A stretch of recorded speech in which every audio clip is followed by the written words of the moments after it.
This is how you master Canada on F1 24, from everything from braking points to turning points, throttle on zones, setups, and also when to use your ERS tactically in a qualifying lap to gain a competitive advantage all over your rivals. This is the all-conclusive guide of Canada.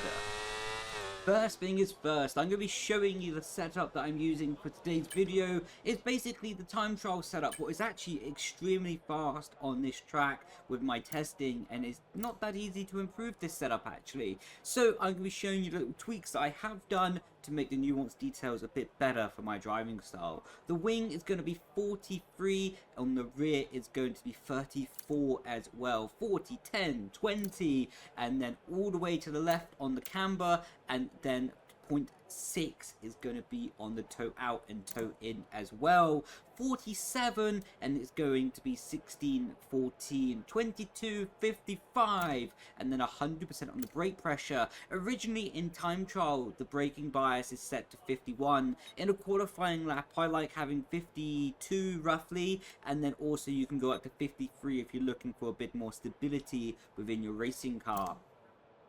For qualifying, you can run 24 psi on the front and 21.2 psi on the rear, but always in a racing situation, what I found on this game so far is to be running maximum tire pressure. This will induce naturally a little bit more tire wear from what I've tested in the game, but the compromise is more than worth it, seeing as you end up getting so much better tire temperatures and tire temp management during the race. After 4-5 laps of continuous pushing, the tires become really hot, and having maximum tire pressure seems to manage the temperature a lot easier and for you to focus on the driving a lot more. In a net return, I'm actually better on my tire deg and my tire wear over a stint because of this, and I'm not having overheating tires causing me to slide. So with that being said, I'm going to be jumping into a full speed hot lap, and then after that full speed hot lap, breaking down the nuanced details of the lap. Now the full speed hot lap here in Canada, Montreal, out of the final corner using hot lap mode to the start finish line.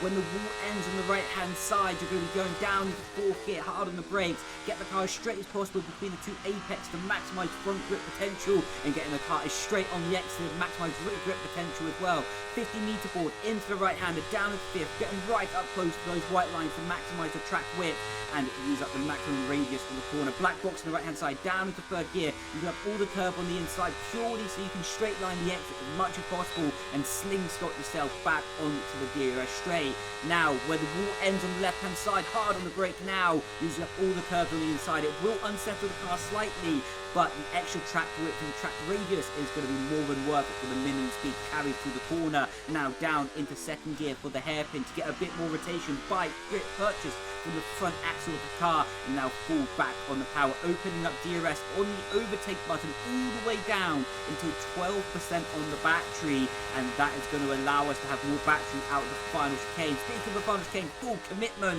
and just trying to get as close to those white lines as possible, using overtake mode all the way up to the start finish line, and that is going to be a 1 minute 7.361, and that is my sector time, so you can take a reference for yourself as well. Now let's get into the detailed corner by corner, apex by apex, braking zone by braking zone hot lap analysis. So now I'm jumping into the track analysis and breaking down apex by apex, braking zone by braking zone for you at home to have an analytical detail on how you can improve as well. So jumping into the final chicane, what will be before starting your qualifying lap. This is a very high risk, low reward situation, so I really advise bringing a bit of caution to this final chicane while you're starting your flying lap, as quite simply you can do a very silly invalidation and ruin your following lap in qualifying. That will be disastrous for something that's going to gain you minimal to no time by carrying 5 kilometers extra through this apex. And it's actually all about this final curbstone here while starting your qualifying lap. If you can get your car as straight as possible over the second curbstone, point your car towards the wall and accelerate in a straight line. Once you get to the outside curbing, then start to turn the car a bit more aggressively, all while doing this in a full throttle motion, then opening up DRS over the white line. This will allow you to slingshot off the final apex of the lap and start your flying lap as fast as possible. Something that I do heavily advise is bringing your car all the way over to the left hand side of the track, as this will just be a few extra real estate, few extra meters to accelerate your car with before starting your timed lap, to be honest. If you're to the inside of the track, this is great for finishing your qualifying lap, but while starting your qualifying lap, you want to be to the outside of the track, as this will give you 1, 2, 3 extra meters to travel your racing car to get a few extra kilometers an hour before starting your lap. What might be 1, 2 thousandths of a second by the time you get to turn 1, but it's free time and it's worth having, in my opinion. Well, coming to start the lap, you want your car to be as straight as possible in what is quite a curved braking zone. So you can see right here, I'm pointing my car towards the white hut on the outside of the track, and this is allowing me to travel in a straight line and use up all the track on the right hand side. What I advise is braking on the white part of the concrete on the right hand side. You can have the opportunity to brake at the wall on the right hand side as well, but because the white concrete on the right hand side, you can see we're pointing towards right now and driving on slightly with our right hand side tires, this can allow you to have a better surface area, and it's just bigger, and I can see it much easier while driving at speed as well. So I prefer to use that, and you'll be 100% on the brake pressure, hard on the brakes now into the left hander, and you want to be only using the red and white part of the curbing.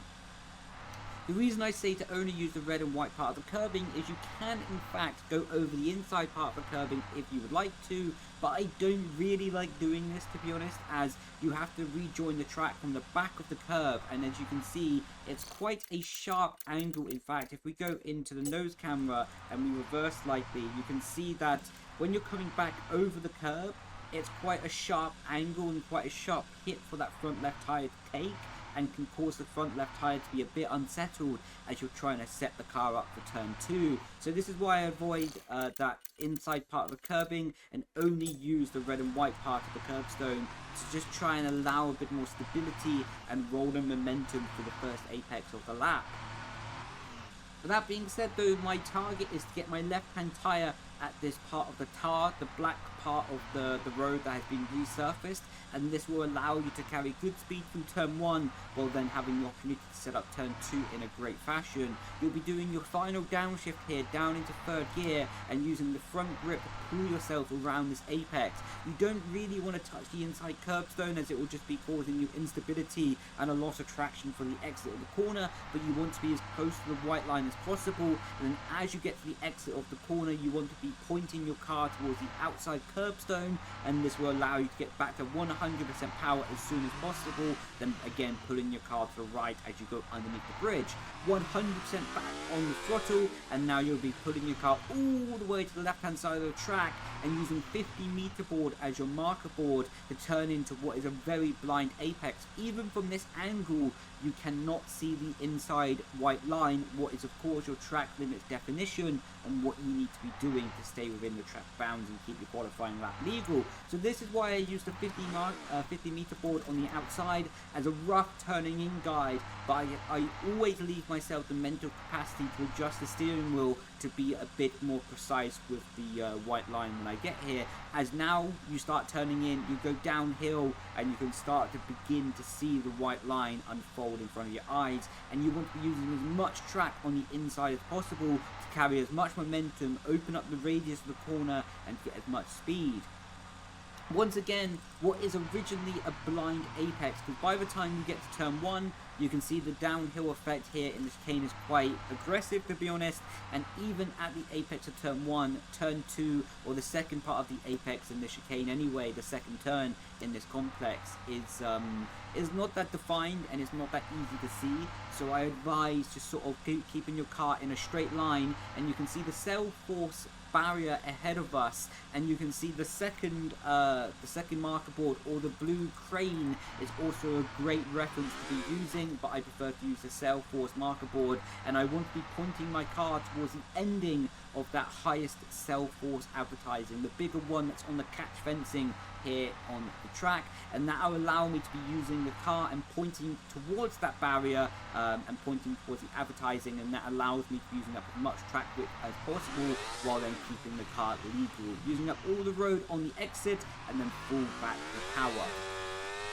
keeping the car completely flat out for the right-hander and just trying to keep the minimal distance through here, because of course the less distance you travel, the faster your lap time will be. The more distance you travel unnecessarily, the longer your lap time is going to be, and as a result the slower your lap time is going to be. Bring the car all the way back over to the right hand side for this what is a very difficult braking zone actually, and you're going to have the black LED board on the top right hand side of your screen. Or when the concrete starts on the right hand side, you can see we are just about to drive onto it right now. We're on right hand side tyres. This is when you want to be braking and going down into third gear. What I advise with this game and everything at the moment is to be using as much of the inside curving as possible. This will unsettle the car. This will be a bit slower for the first apex, but it will be a better compromise over this complex overall, to be honest. On how you can get back to power ASAP for the exit. And the reason you want to compromise the first exit here is because you're straight away into the second apex onto the back straight, what is going to be a DRS detection zone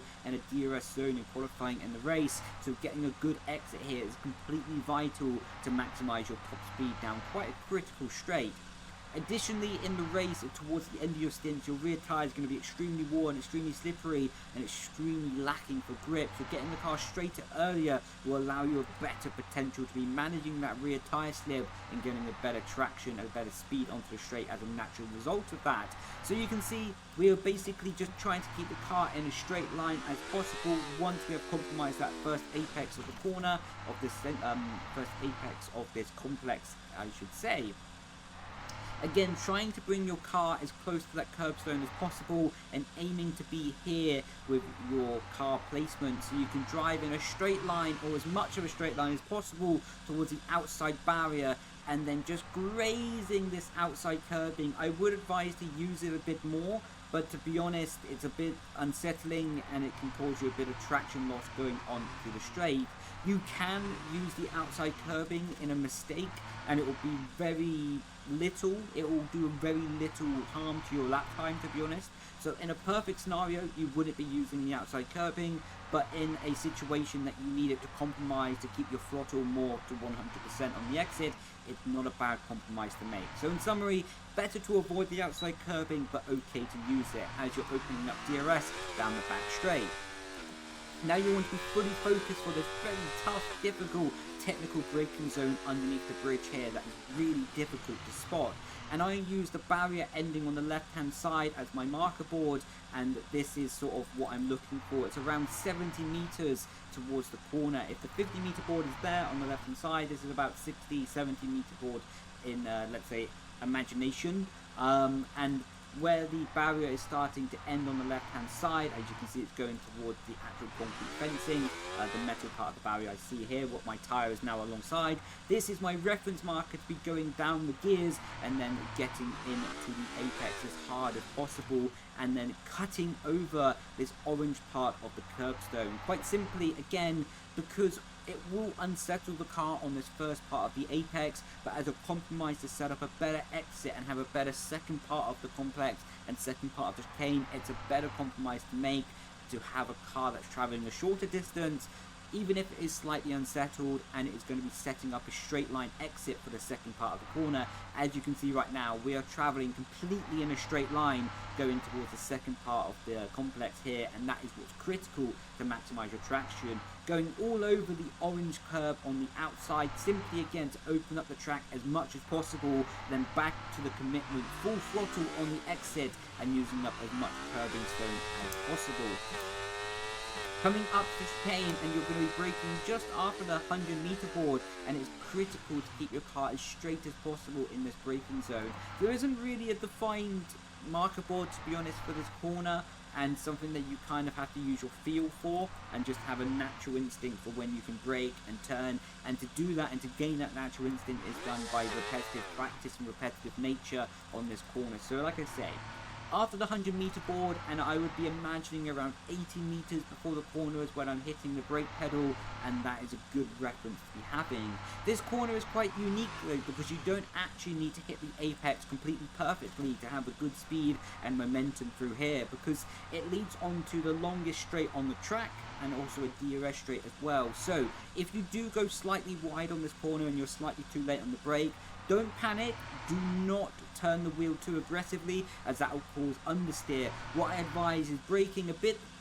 conservatively. Of course, try to get the apex in the best way possible, but if you have overshot your apex and you're running wide on this corner, bring the car to the middle of the track, get the car slowed down, don't panic, and then turn the car hard, sharp and fast, and get your exit as straight lined as possible, and again pointing towards the outside of that curbing to open up the track as much as possible. What is completely critical, what is the most important factor on this corner race, qualifying, rain, inters,